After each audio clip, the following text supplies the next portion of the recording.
I'm going to start out just before we're actually live.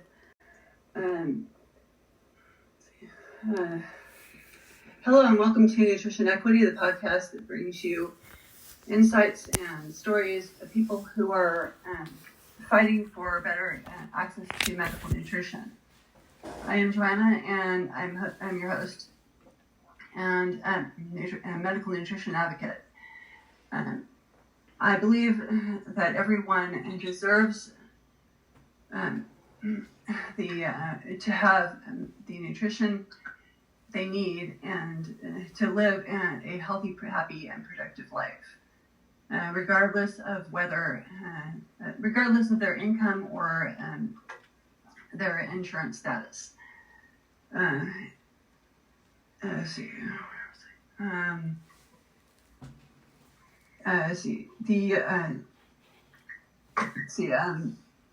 That's why I'm fighting for the Medical Nutrition Equity Act.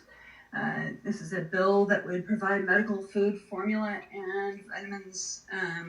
It would force healthcare companies to pay for them, whereas they're not right now in all states. This would be nationwide.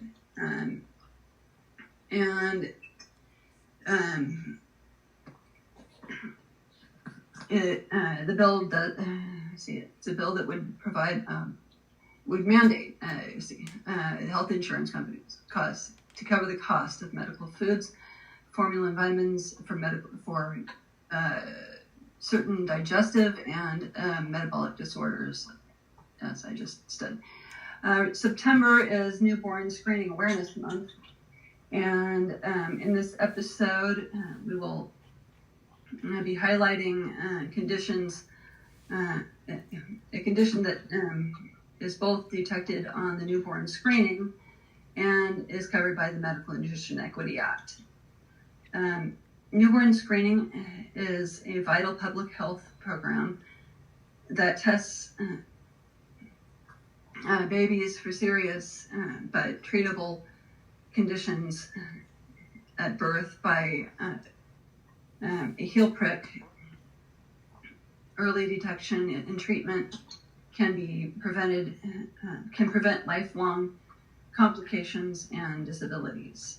In today's episode, I have a special guest, Valerie, who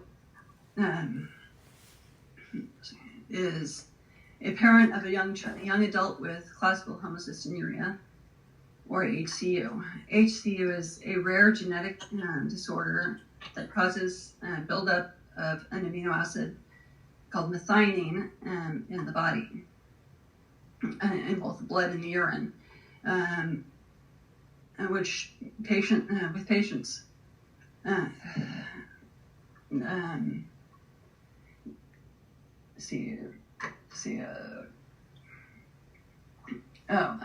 with patients, methionine changes into homocysteine instead of cysteine.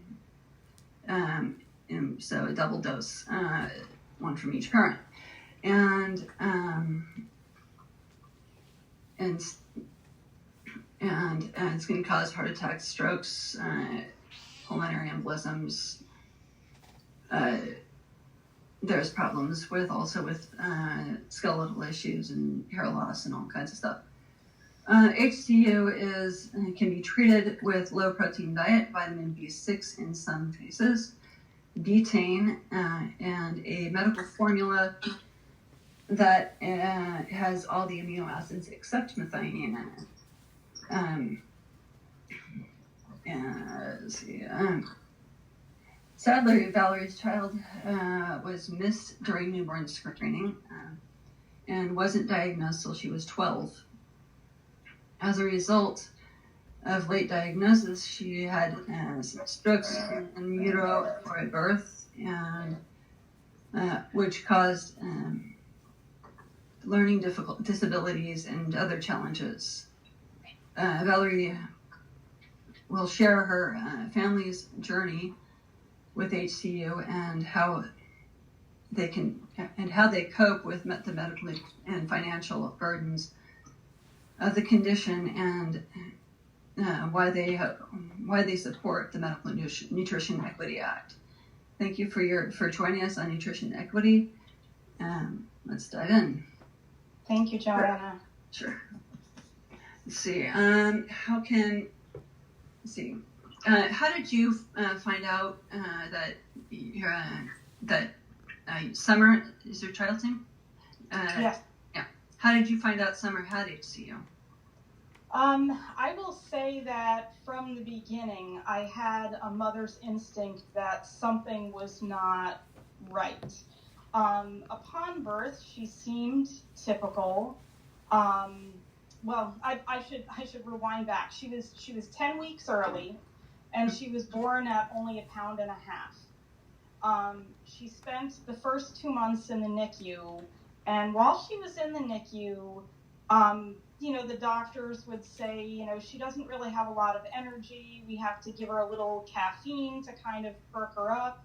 And I thought to myself, like, babies aren't normally lethargic. They normally have a lot of energy. They normally cry a lot. And Summer was just not that newborn. She seemed very lackadaisical. She was extremely thin. Other than that, she seemed pretty typical there. And I don't think I will ever know or ever find out, but in the state that I live in Connecticut, newborn screening was supposed to have been done. I don't know if her levels just, her vitamin D levels just weren't showing high enough at this time, but nobody ever said homocystinuria. Nobody ever said anything. They basically, the hospital basically chalked it up to her being a preemie and being very far behind, in her development. And so, we kind of took her home from there, and she always had a really good appetite, growing up, and seemingly we never had any problems. But the next thing that I had started to notice was that, especially when she was anxious or when she was sick, she would just have these what looked like fainting spells to us, but she would come to within the minute. But later down the line, we were realizing it was a seizure, because her eyes would start to roll, she would stiffen up, and even though she would come right to, that didn't seem, there still seemed to us that something either neurologically was wrong. I went to, she still has the same pediatrician, but they have many doctors within this same practice, but some of the doctors within the practice, she literally had one of these episodes in the lobby while she was waiting for her appointment, and I called the doctor. The doctor came right out, and the doctor said, no, there's nothing wrong. She must have just gotten a little dizzy, and that was kind of, a little nerve-wracking, a little heartbreaking as a parent who had an instinct that something a lot bigger was wrong and that I wanted answers for, and this kind of continued regularly to happen, that, I did notice that she had extreme learning difficulties when she went into kindergarten, and, even the neuropsychologist and all the professionals that were there, teachers, kept saying, oh, it's difficulty because, remember, she was a preemie, and so she probably didn't develop properly, so she's going to have difficulty. We didn't find out until much later that she had strokes in utero, and that was more than likely done from the homocystinuria. Yeah. And so the strokes had kind of taken out her main frontal lobe kind of function, where, basic writing, basic reading, math skills, very basic functioning kind of was damaged. And so, and it's not a part of the brain that repairs easily. And so she unfortunately bears the burden now of not being able to read well, write well, be kind of on a functional level in that respect. But we finally, it was kind of shocking to me because at the age of 12, I'm trying to think back, yeah, she was 12 then, or actually at the age of 11, 6 months before she turned 12, we had gone to a pediatrician for a normal visit. And this was not the typical doctor who was there. This was a more senior doctor, but she just wanted to take a look. And immediately she came into the room and she started examining my daughter's limbs. Because, now at 12, she's almost 5'6", 7. Mm-hmm. It's really unusual. And tallest in her class, extremely thin. We got into a lot of questions about, what does she eat? Is she eating? And my daughter was eating all the time, and she was still that thin. But as soon as this doctor noticed the long limbs, she listened to her heart. And then you could kind of see the panic on the daughter's, the doctor's face. And the doctor said, you need to go right now to Dr. Allison Levy, who is a pediatric cardiologist. And she said, I'm going to call and make an appointment. We need to find out if this is Marfan's. Mm-hmm. And that's kind of where she was going with it.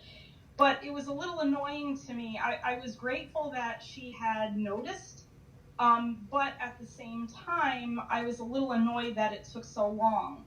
My daughter being about 5'6", 5'7" when she's 12 is really unusual considering her dad is only about 5'7", So we're not tall. We don't have, tall people in our family. So we were hoping it would have been noticed sooner. But we did go to Allison Levy and got, she looked, she said, I'm pretty sure this isn't Marfan's, but go to Morgan Stanley Children's Hospital and go see Dr. Wendy Chung. And that was kind of life-changing for us.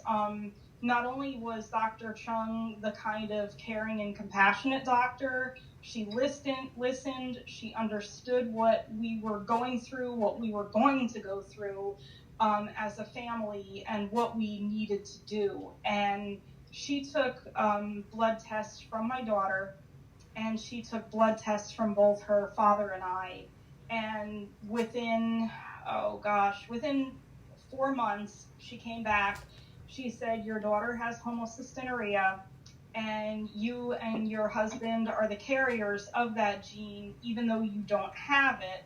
And, we need to make a plan moving forward. So that's kind of how it all started. Mm-hmm. So how did you get the diagnosis? It was devastating on so many levels. First of all, I couldn't even spell homocystinuria. I had to have the doctor email it to me. I had no idea what it was. As soon as I got her email, I went online and typed it in, and the first thing I did was look under, I don't know if it was Wikipedia or something, but I looked and it said homocystinuria. It said, arched feet, can sometimes look like they're being, people are lazy when they have it. Every single symptom that was under this diagnosis, if I had just come across this and read it, I probably would have said, oh my God, that's her, that's Summer. Every single thing that was typical to homocystinuria, my daughter pretty much had, not in terms of, retinal damage or anything like that, but just in terms of behavior, seemingly being clumsy, very tall, very thin, it was very typically her. Sadly, my mom was diagnosed with cancer almost on the same day. So it was kind of a really, it was a struggle at that time because, not only was I now looking to take care of a child, I also had to look towards taking care of my mother at the same time. But I will say that at the time I was not as educated as I am now, and even today I still feel like there's more education that I can learn from, and back then, just hearing the name of it and not knowing what it was, what the course of action was very, very detrimental. Mm-hmm. So, see, what were the challenges and difficulties you faced in the beginning? In the beginning, we had to go down to the hospital and Dr. Chung once every 3 weeks.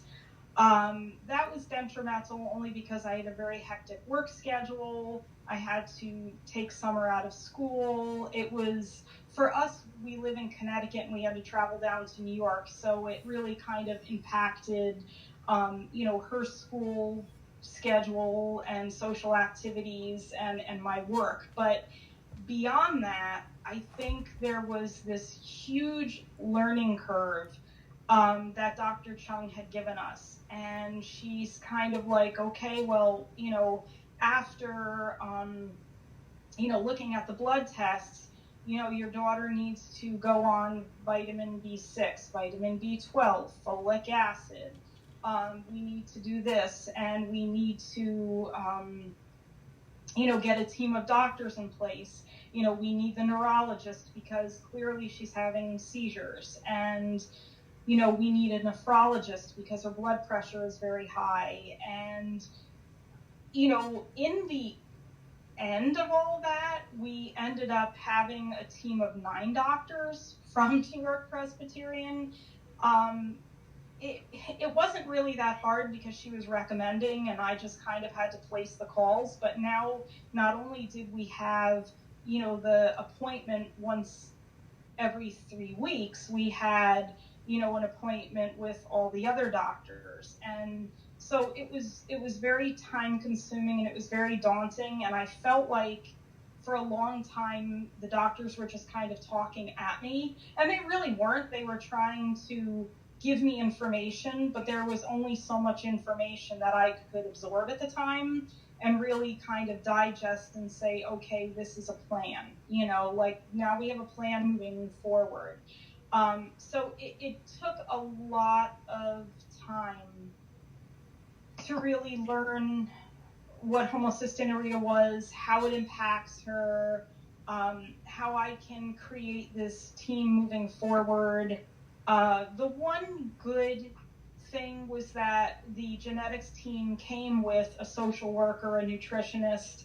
So I was lucky in that respect that I didn't have to go find those, the social worker or the nutritionist. So I was lucky in that capacity.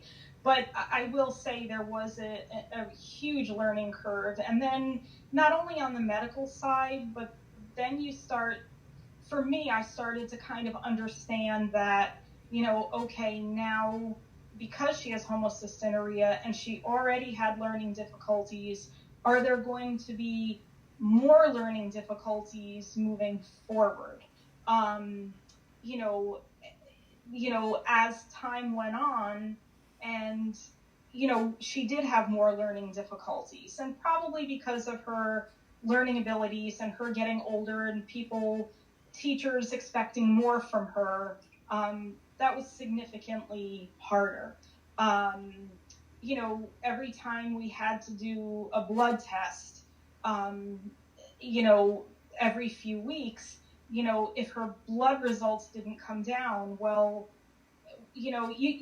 as a mom, I questioned everything. I was like, am I doing this right? Am I dosing this right?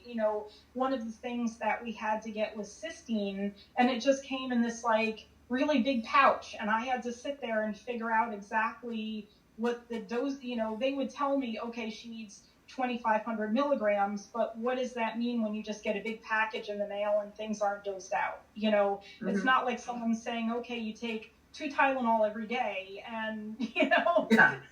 So it would be great if it was like that. But and I have found through the years that we've had numerous labs that have given us cysteine, and they've all been different. They've all been a different consistency. They've all been different measurements, and so I got to be really good with my math over the years. But that part has been incredibly challenging, and as I learn more and as I'm able to learn more, it does get easier, but that was the biggest challenge in the beginning. Mm-hmm. Let's see.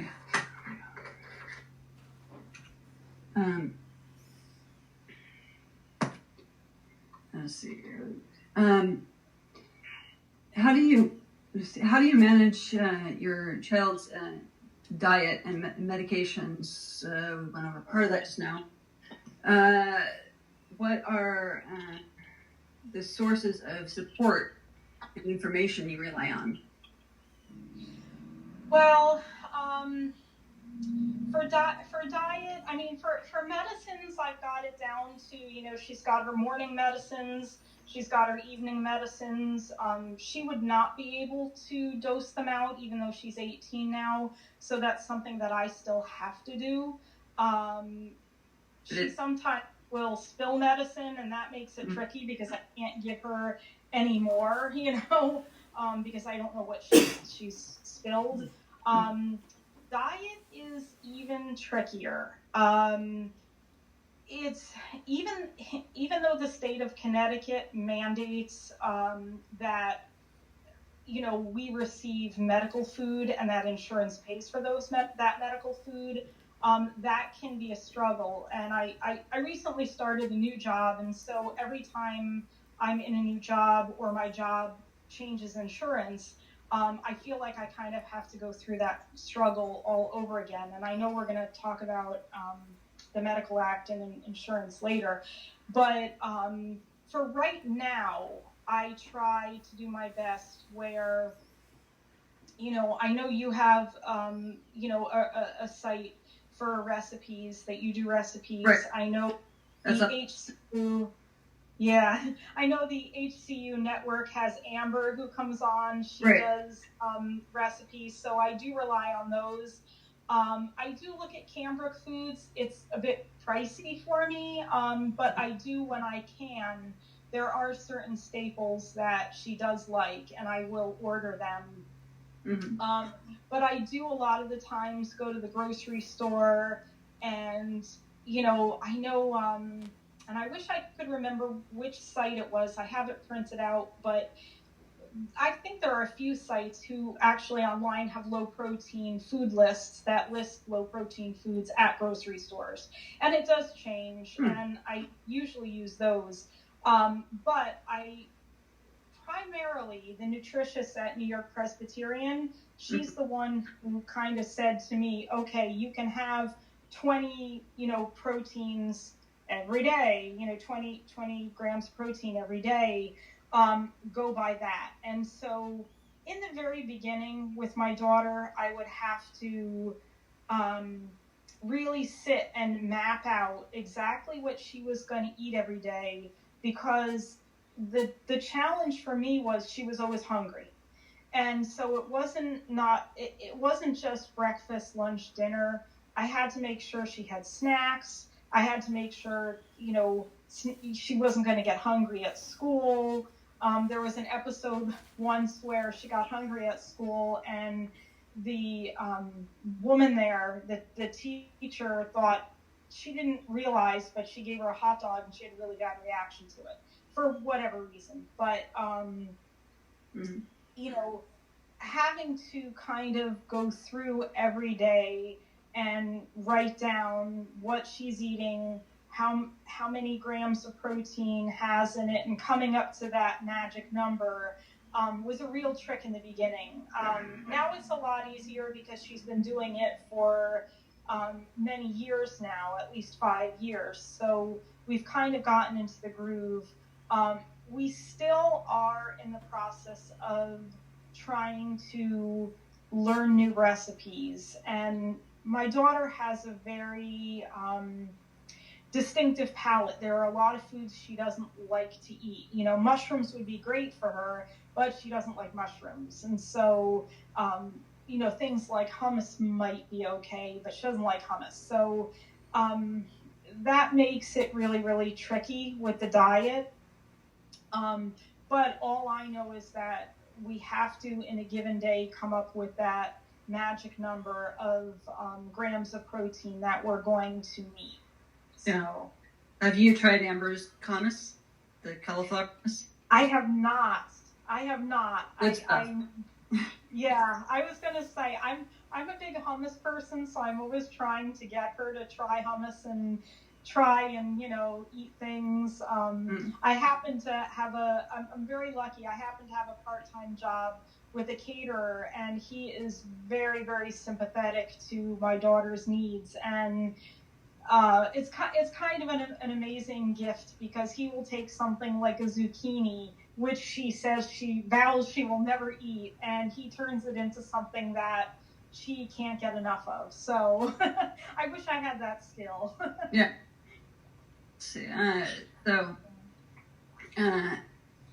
How has HCU affected your child's physical, emotional, and social development? And how do you help her overcome the obstacles and limitations that she faces? Yeah, that's a big challenge, and that's something that we've had to work through for her entire life. She has very brittle bones, and, you know, she loves doing like tumbling class, and she was in a special needs cheerleading class, but even those things, she had to be so careful. I remember when she was younger, this was before she was diagnosed, we were walking up to the library, and her sandal got caught, and she tripped, and the next thing I know, her toe is swollen, and, you know, they're questioning me what happened, and I'm like, well, she tripped, you know, and they're like, that can't be what happened, and I'm like, but it is what happened, you know. That's the hard part with, you know, prior to her being diagnosed, people in the school would say, does she eat? You know, I had neighbors who say, you know, come over to my house, I'll feed you. And I'm like, but I am feeding her. She is eating. She eats all the time, you know, and it's very hard. I think it was hard for her growing up physically when she was so much taller than the rest of the kids. You know, she just kind of stood out. I don't want to say that kids didn't pick on her. There were some bullies who kind of gave her a hard time, but it just made her feel awkward, because she didn't feel like she was like the rest of the kids. Mentally, she's very, very anxious. Anxiety has always been something that we've dealt with.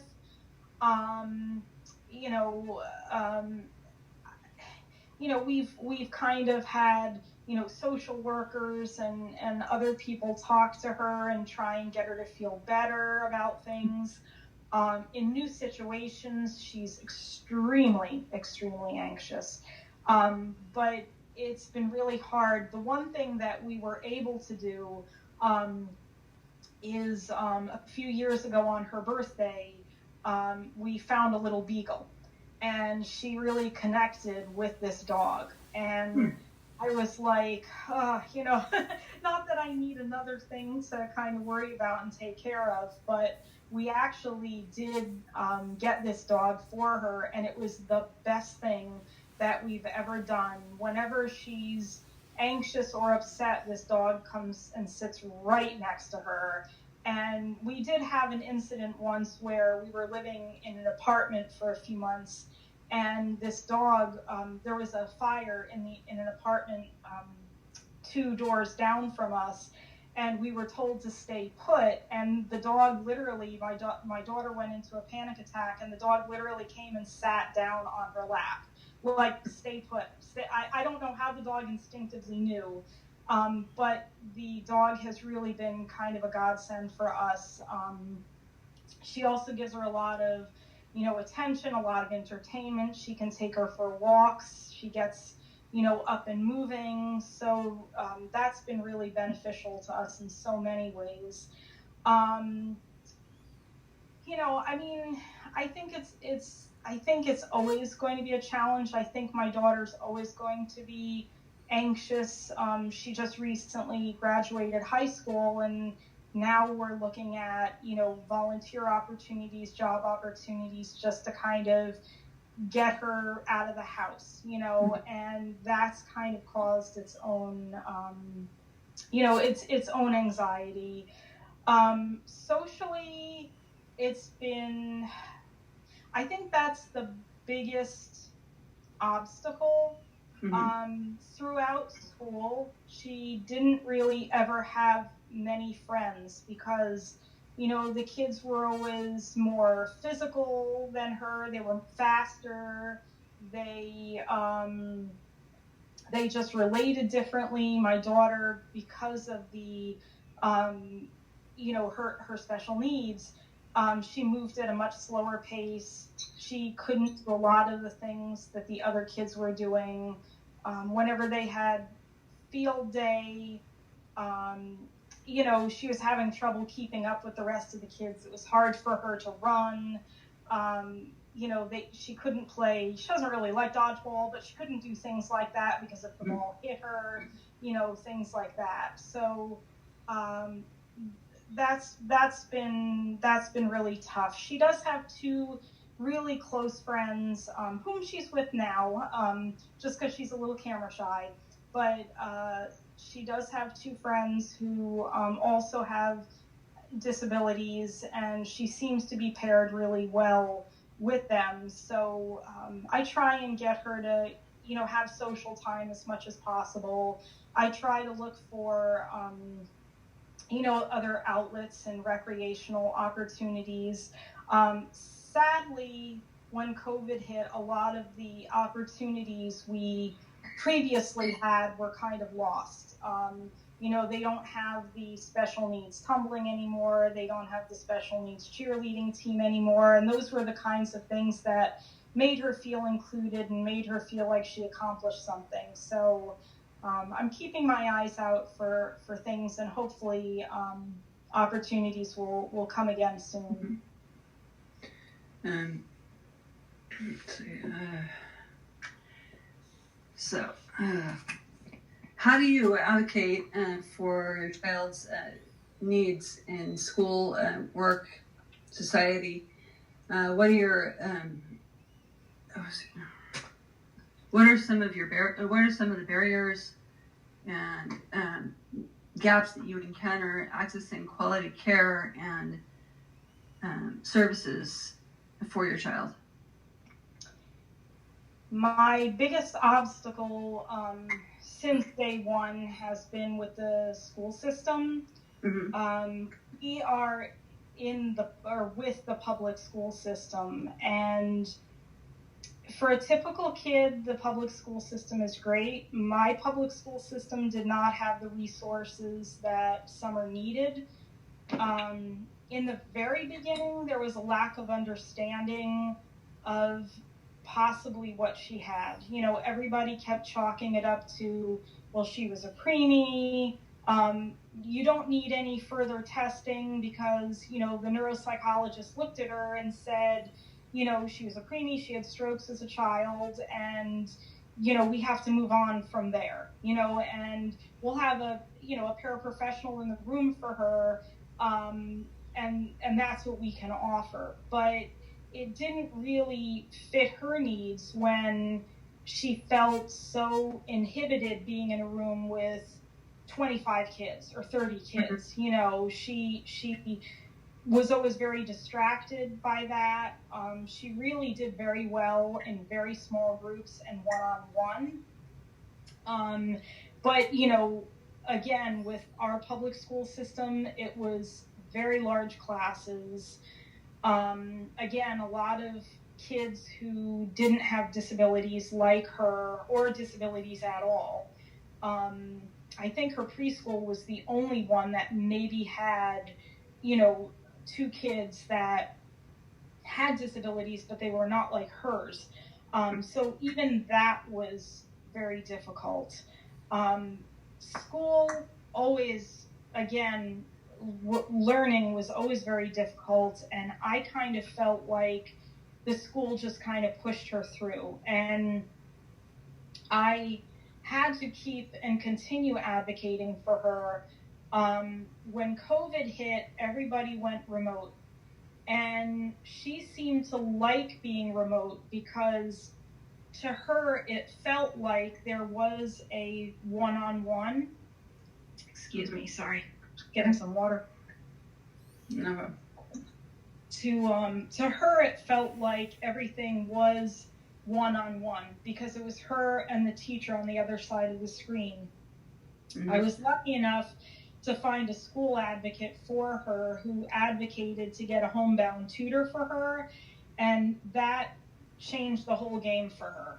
I didn't like the fact that she was at home, mm-hmm. but it was one-on-one, and her tutor was amazing. She had the patience, she had the knowledge, and she just had this rapport with my daughter that, I mean, I'm so grateful for it. But that really kind of changed the game. If that hadn't happened, I really don't know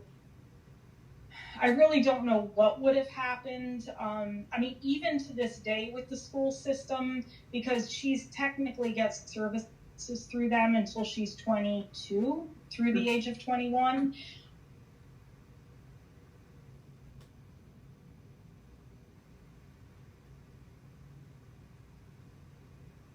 Programming, and we don't necessarily,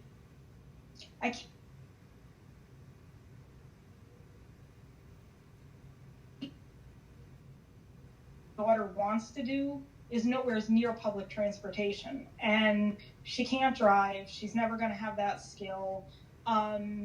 So, we kind of said we have this service in town called Tag Bus, and it comes by, it picks up whoever needs to go somewhere, and the people on board are medically trained. That was the most important thing for me. And at $5 every time she needs to go to work, which would only be 3 days a week, they denied that. And I'm like, okay, that's kind of silly, because that's only $15. Otherwise, you're going to have to pay for a taxi to have her go. It just doesn't add up and didn't make sense. And things like that kind of keep coming up all the time with the school. Or they'll say, well, she needs to do this program first when we've already achieved it, and we don't feel like she's getting much from the program anyway. So we're constantly in a battle trying to look for services, look for the people who are understanding. Even in recreational settings, if we go in and we say, hey, do you have anything for kids with special needs, a lot of the people are like, no. And it's just trying to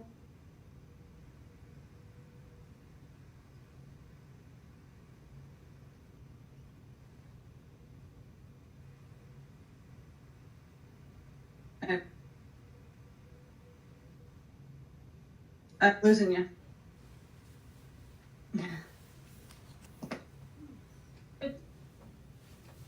just don't have the knowledge that crowd here,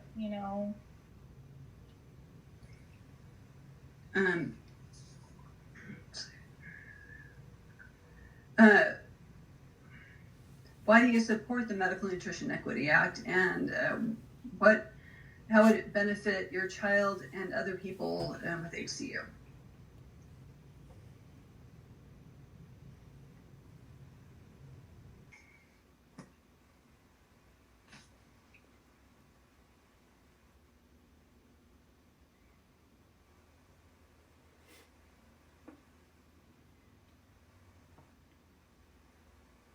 Papers every single time. I have to prove it to an insurance. I have to get you know, medical diagnoses, medical papers. I have to get, you know, all the laws, and I have to literally write out what all the laws are, what, you know, what stipulation, all that stuff, and write a letter. And then I have to wait for the insurance company to come back to approve me, even though it says I'm covered, you know, and that takes time. And then typically after I get approved, a lot of the insurance companies now work with pharmacies online. And my last pharmacy, or my last insurance company, worked with CVS online.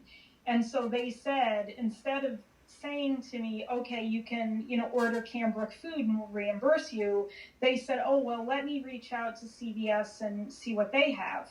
But what they ended up with was not food. You know, it's kind of more of like this formula. And I'm not talking about the formulas we get for just, you know, basic nutrition.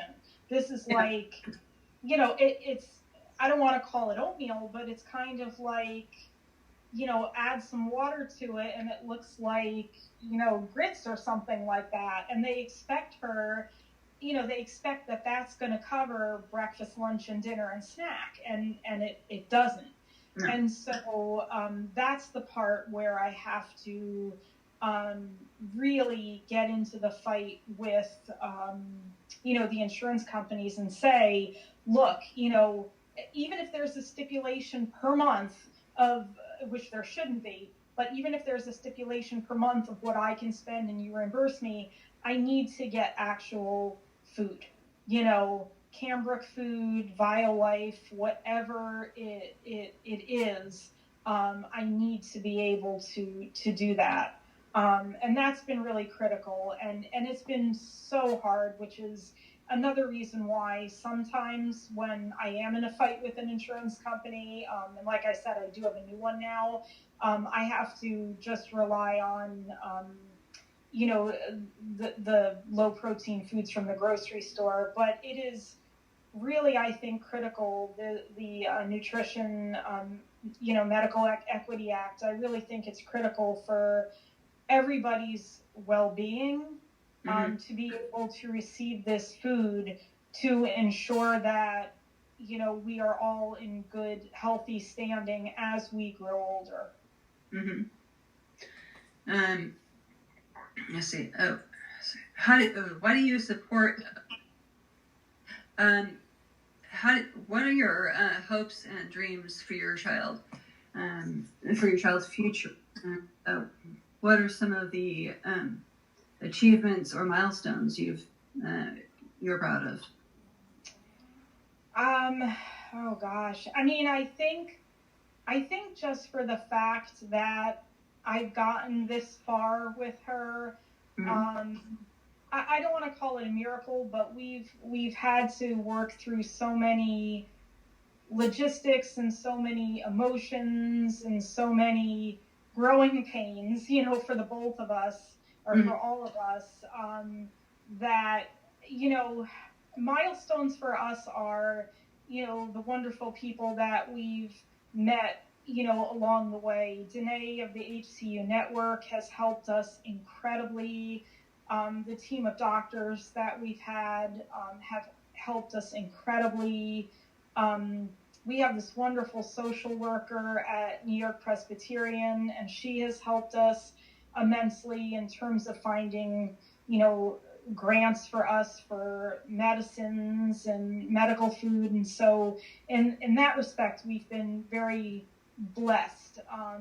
Milestones, I think just the fact that my daughter is 18 and she's so far, knock on wood, you know, she hasn't had, you know, shown any retinal damage, and she's seemingly healthy, and her blood levels continue to come down, and just the fact that we're able to kind of move forward and we hope to kind of continue her health. But I would say my hopes and dreams for her, probably long term, obviously for me is getting a treatment for HCU. It would be incredible to see that. And I know there are so many different studies being done now, and I know that there are so many, there are a few opportunities out there to kind of get involved, and we are looking into them. But I really do hope that someday, we're able to find, I don't even know how to put it, but, because she had the strokes, it would be so wonderful to see some kind of, growth for her. Because right now we haven't seen that. But, I just hope that, like, the magic and, wonders of science can bring her to another level. And I just hope that we can kind of continue her health until those things do happen, and I do hope that, now being 18, she'll be able to be a thriving adult and enjoy where she works and be able to one day become independent. Mm-hmm.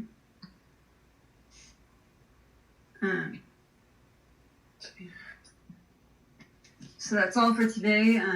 Let's see. For today's episode of Nutrition Equity, I want to thank our valuable. I want to thank Valerie for sharing her inspiring story and raising awareness for HCU and the Medical Nutrition Equity Act. I hope you have learned something new and valuable from our conversation. If you want to learn more about HCU or the Medical Nutrition Equity Act or the newborn screening, and check out the links I've provided in the show notes or the description on YouTube. With YouTube, also you may need to copy and paste because they are disabling links now.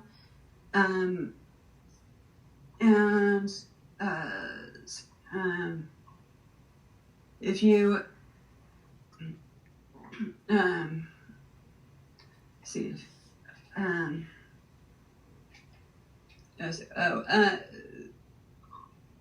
you can also follow me on Facebook, Twitter, TikTok, Tumblr, and YouTube.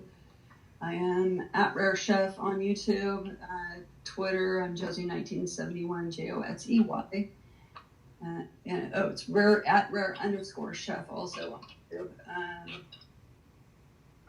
TikTok is Joanna Ball 1.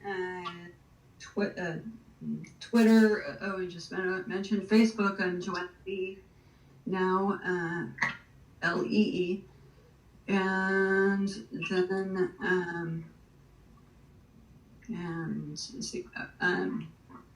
if you enjoyed the podcast, please leave a review wherever you get your podcasts. Your feedback is helpful in improving the show and reaching out to more listeners. You can also share this podcast with friends, family, and colleagues who might be interested in nutrition equity. Also, for listening, if you have one of the covered conditions, please go to nutritionequity.org and share your story. It is vital in getting this passed. And you can also, we're also looking for a House Republican to reintroduce them. Thank you for listening, and I'm Joanna, and thank you until next time. Thanks.